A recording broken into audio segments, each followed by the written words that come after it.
Nakakabahan ako. Ang feeling ko talaga kadali kong sasayad eh. Expect nyo na chill ride lang tayo. Ay, malakas. Mustang yan.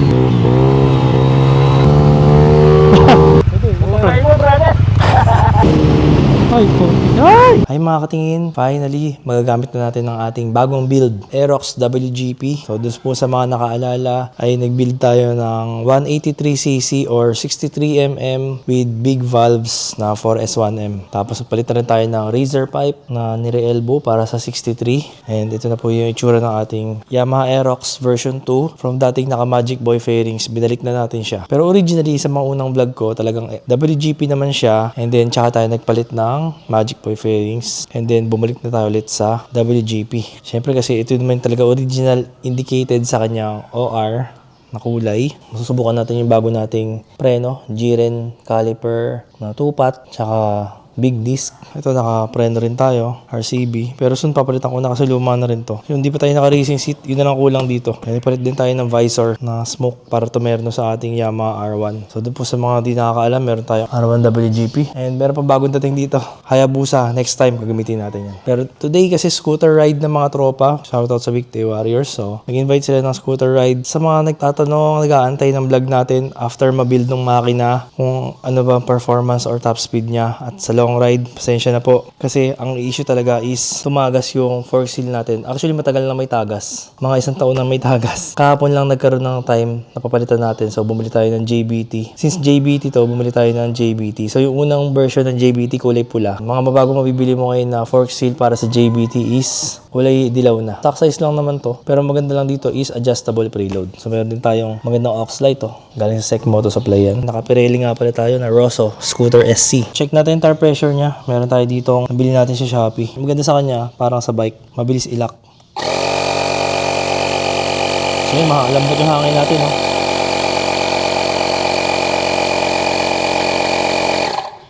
Ano yan? Actually, 21 gusto ko eh. Pero ginawa ko ng 20.5. Tapos sa likod, gawin natin 20. Napakabilis niyang isaksak dito. Kasi pag ganyan mo, diba? Yung dati ko kasi, kailangan pang i-roscas eh. Okay, yan. For today's ride, gagamit tayo ng bago nating riding boots. Ito yung Starfield Night. Ganda, di ba? Angas. So, advantage itong boots na to is wala na siyang laces. Waterproof. Yung midsole niya malambot. Lightweight, para siyang running shoes lang. Pero maganda yung traction niya. Perfect sa mga naka-big bike kasi safe yung traction niya. Pakita ko sa inyo. Pag suot nyo na ganyan, hipihitin mo na lang to rito. Yun na yun. Ganun lang. Sa kabila. Okay na. Pag tatanggalin mo siya, hatakin mo lang to. Tapos tanggal na yan. Ganun lang siya kadali. Tsaka safe sa ride kasi pag may ride, diba?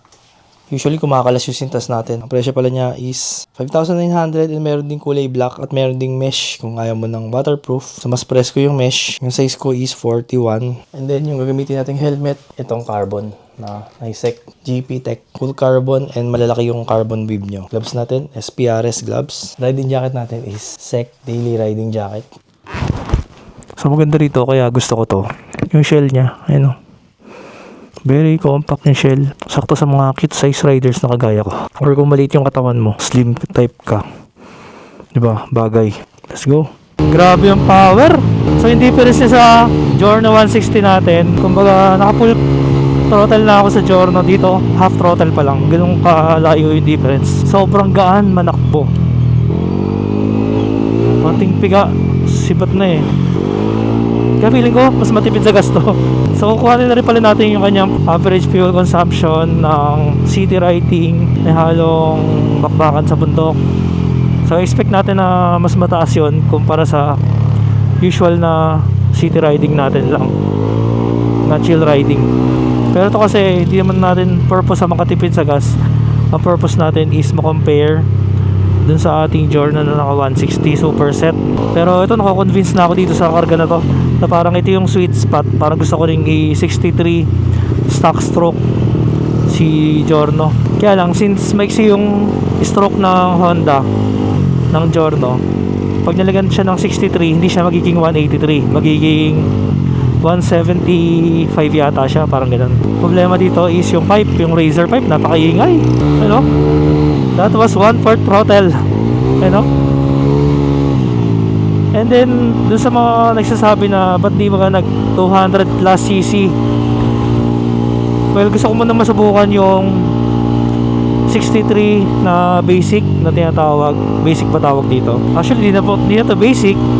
63 set. So, sa mga hindi po nakasubaybay doon sa last build natin sa ating Aerox, naka total body na siya, naka A-Racer Mini X, naka 34mm UMA throttle body, naka downdraft, naka 20x23, naka 4S1M big bulbs head.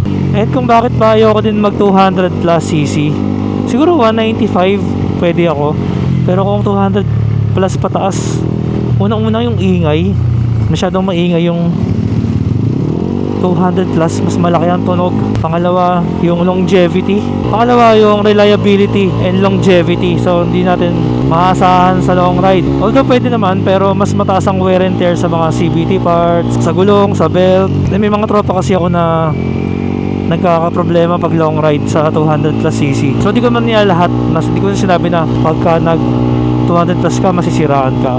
Hindi naman. Pero may mga tropa ako na mismong na-experience namin, na-witness namin yung may kumakalas na pulley, na dry pace. Siyempre, hindi natin afford yung masiraan. Ang hirap, lalo pag nag-long ride ka, no? Sobrang hassle nun.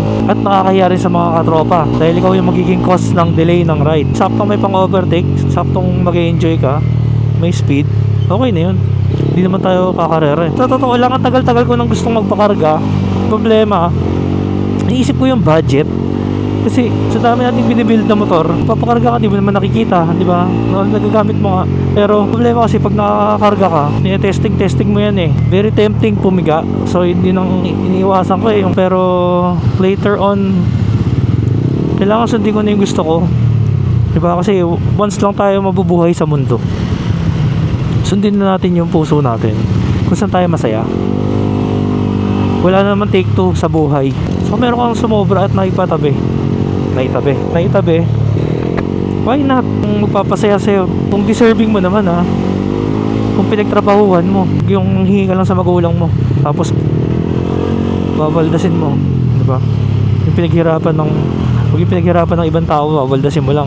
Pero ganun pa man, kung nanghingi ka sa magulang mo, bayaran mo na lang pag nagkatrabaho ka na. Kasi kanya-kanya tayo ng estado sa buhay, di ba? Kung nakataong bata ka pa at wala ka pang trabaho, huwag naman underage ha.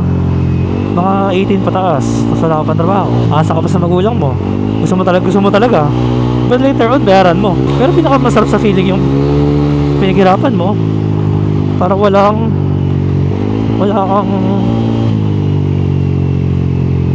naistorbong tao sa luho natin sa pagmumotor. So yung spring natin yata matigas, yung center spring, kasi humihiyaw talaga siya eh. Pero mamaya malalaman natin. Pero so far ang ganda ng tono, ang ganda ng galit eh, ganda ng RPM eh. Kaya nagsisignal light to.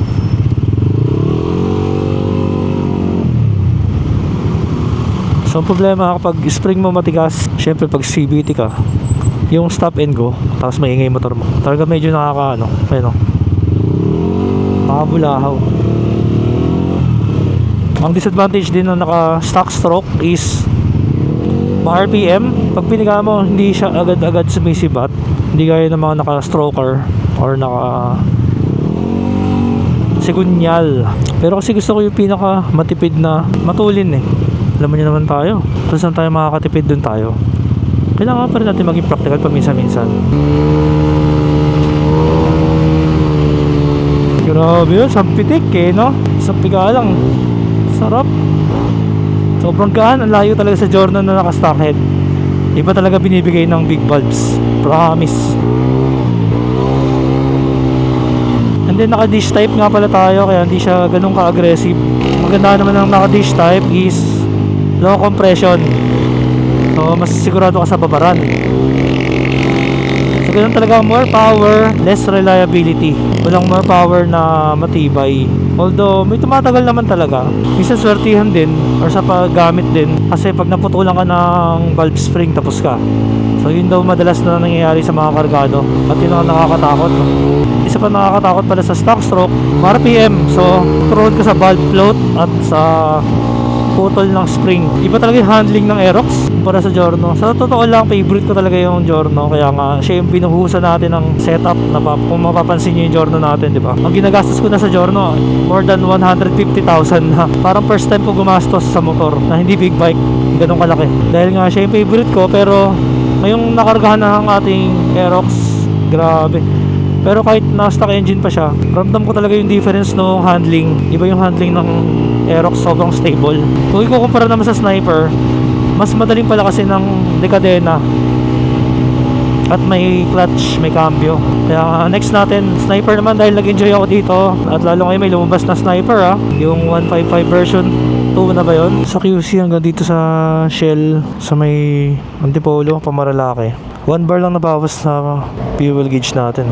3 bars tayo kanina 1 bar nabawas, so pantipid no. Dito tayo sa Shell magpakarga para purong-puro. Premium po. Full tank. Tapos pag uwi, pakarga tayo ulit full tank para makompute natin yung kanyang average fuel consumption. Ayan.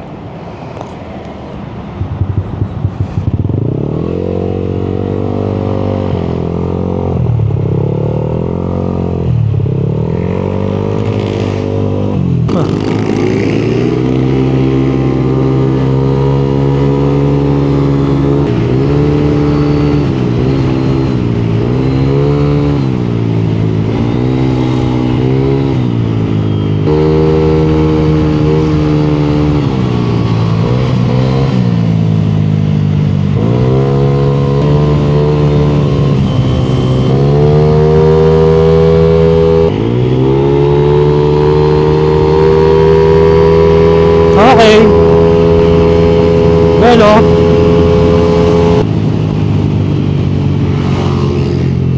gigil-gigil yung Raider.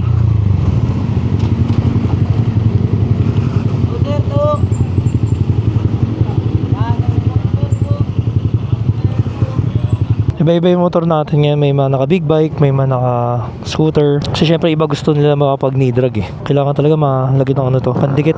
So gamit tayo ng Insta360. Ganyan na itsura na naka downdraft. Butas na. Delikado rin pala, no? Pwede mahulog yung gamit mo ron, pag lumusot sa ilalim. Tapos sarado pala natin yung bag natin. Pwede lumusot dun Pa tayo naka magsama tayo naka C400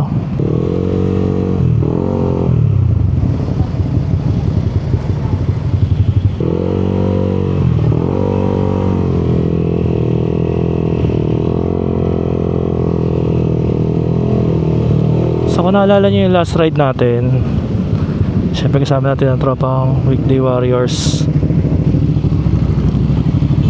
At naka scooter ride tayo. Ngayon scooter ride tayo ulit.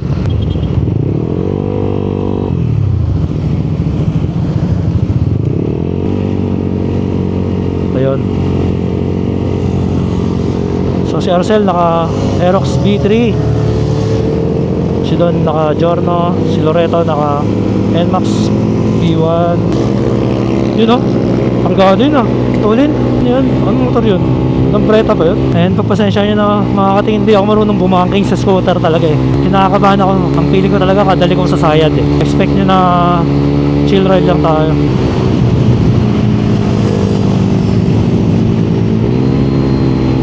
Sino kaya ito naka C400 GT?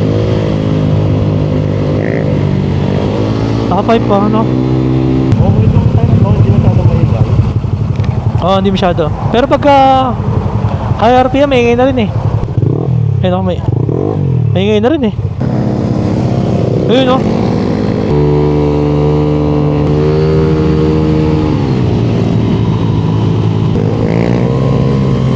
Lupit. Lupit Ito 400 GT.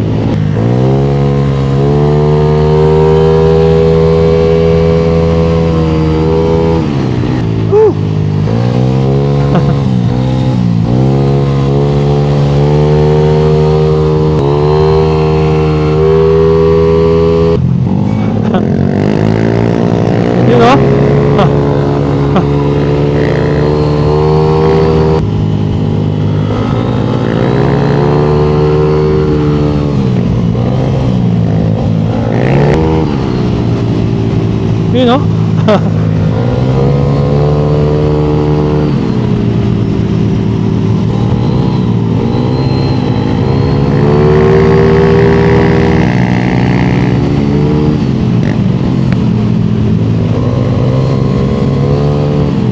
Init oh. Init ng dalawa.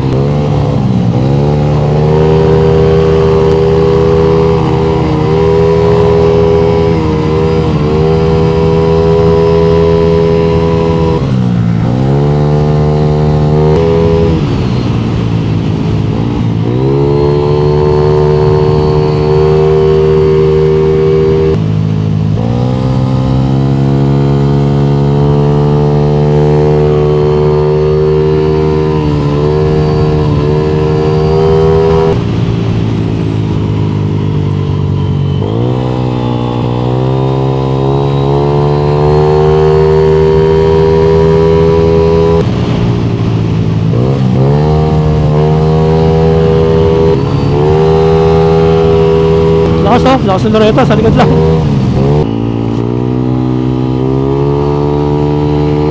Ay, malakas. Mustang yan.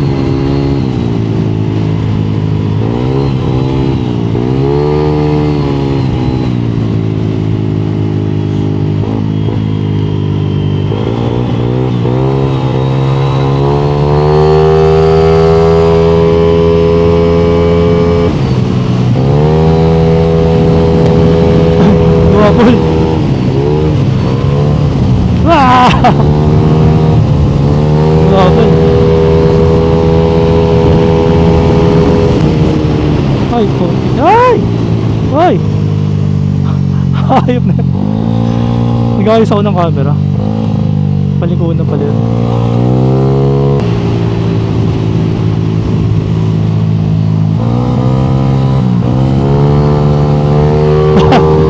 Gulat ako.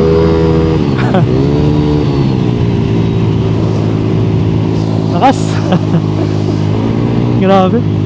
Lakas ni Loreto. Super stock. Nasa likod ko lang. Grabe ah. Parang kargado yun ah. Sarap ah.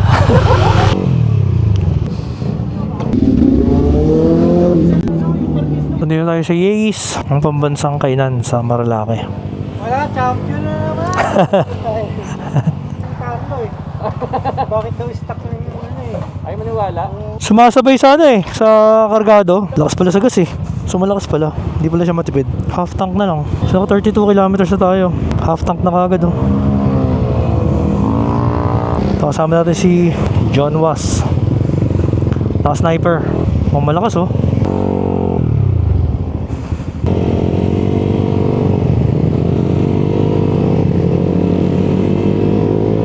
Mamaya bibigay tayo ng verdict kung kamusta. Kala ko matipid sa gas. 3 bars ang nawala simula nung pakarga tayo sa Shell sa baba. Mamaya natin computin pag nagpagas tayo ulit.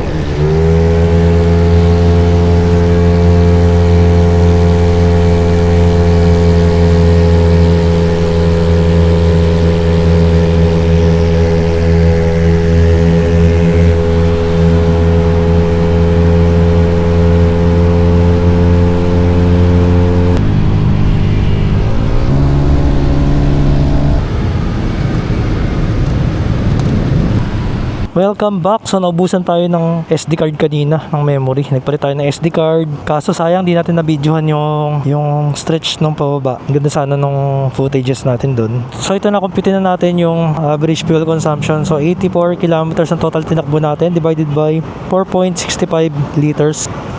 18 km per liter.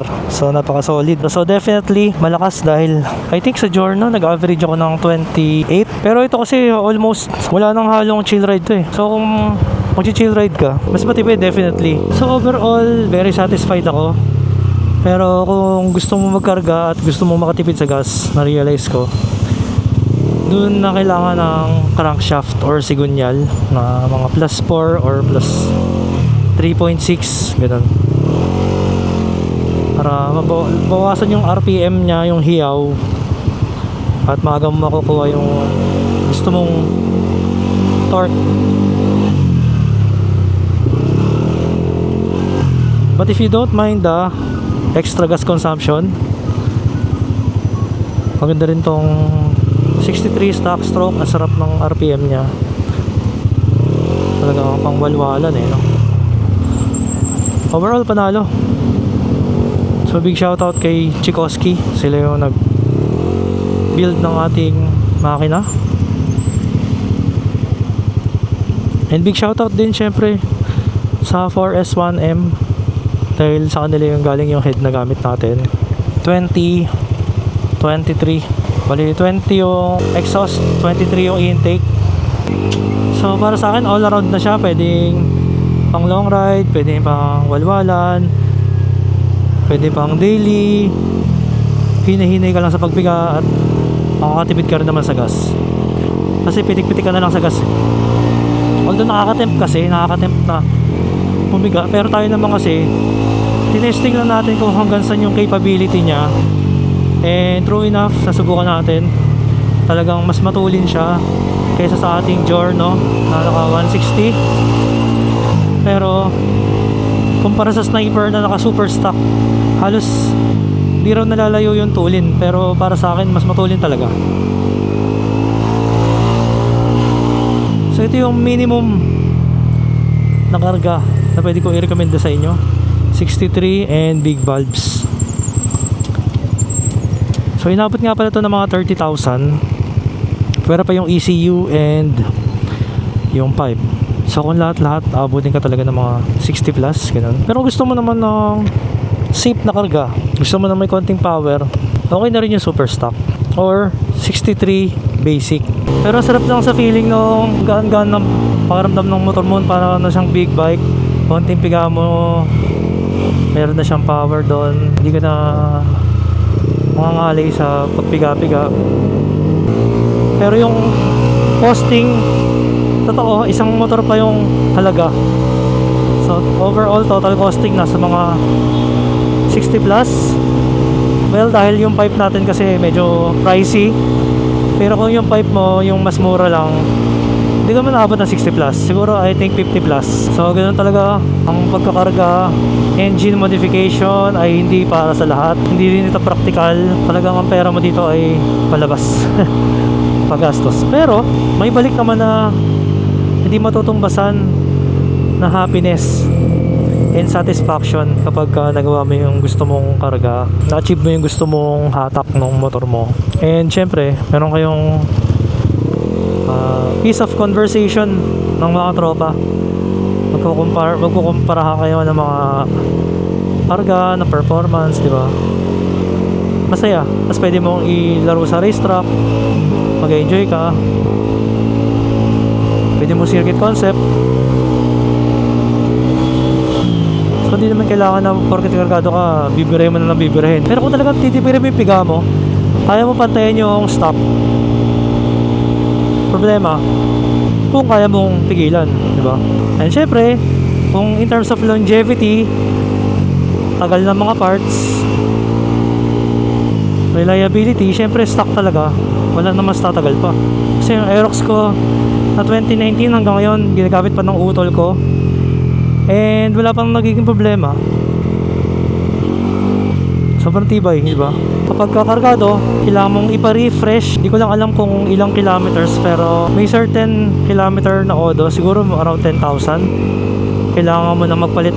I think kailangan mo na magpalit ng mga valve springs, kasi yun yung unang napuputol. Siyempre katagalan, lulutong din yun sa init tsaka sa stress. Pero ako kasi panahon pa ng mga Mio, proven ko na masarap mag-daily ng kargado. Ang karga ko kasi dati nung panahon ng mga Mio is around 192cc, parang 63mm na block. Naka-crankshaft ako na plus 3. Once na maranasan mo talaga makadrive ng may karga, mas nakaka-excite magmotor. But again, wala pa rin tatalo talaga sa stock. Kaya yung Giorno natin, nag-decide ako na okay na ako sa kanya. Hindi ko na siya gagawing 63. Tanong kasing gawing 63 sa Giorno, pero since naka 63 na tong si Aerox, baka stick tayo dito. So abangan nyo, si Sniper ang plano kong kargahan ng mas malaki. Hindi ko sure kung na 195cc may kakarga ko or 200. So abangan nyo na lang. So nakaka-excite yun. But so far, sobrang satisfied ako sa ating Aerox 183. At kung umabot ka na sa part ng video na ito na napaka-traffic na, baka pwede naman paki-subscribe naman sa ating channel para makagawa pa tayo ng mas maraming quality contents ng mga reviews, mga build. So abangan nyo na po ang ating next content.